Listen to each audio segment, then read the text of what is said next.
সাংগঠনিকভাৱে মই দায়িত্ব লোৱা নাই। দুদিন পিছত মই দায়িত্ব ল'ম। দায়িত্ব লোৱাৰ পিছত আমাৰ সাংগঠনিক দিশত আমাৰ দলটোক আৰু শক্তিশালী কৰিব লাগিব।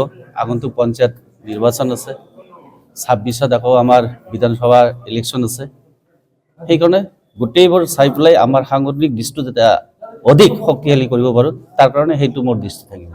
যিহেতু দেখা গৈছে ধুবুৰীৰ যি ধুবুৰী ডিষ্ট্ৰিক্টৰ যি 5টা বিধানসভা সমষ্টি বৰ্তমান আছে, এই 5টা বিধানসভা সমষ্টি বিজেপিৰ এটা সমষ্টি 5টা বিধানসভাই সমান, 5টাই আমি ইলেকশ্যন খেলিম, 5টাতে আমাৰ টাৰ্গেট থাকিব জিকাৰ কাৰণে।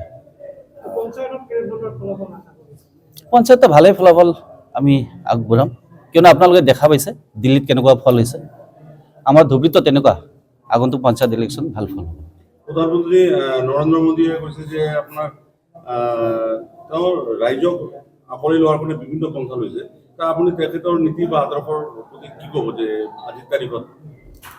না, আমাৰ ভাৰতৰ প্ৰধানমন্ত্ৰী নৰেন্দ্ৰ মোদীৰ আদৰ্শত আমি চলি আছোঁ আৰু তেখেতৰ আদৰ্শত আমি কাম কৰি যাম।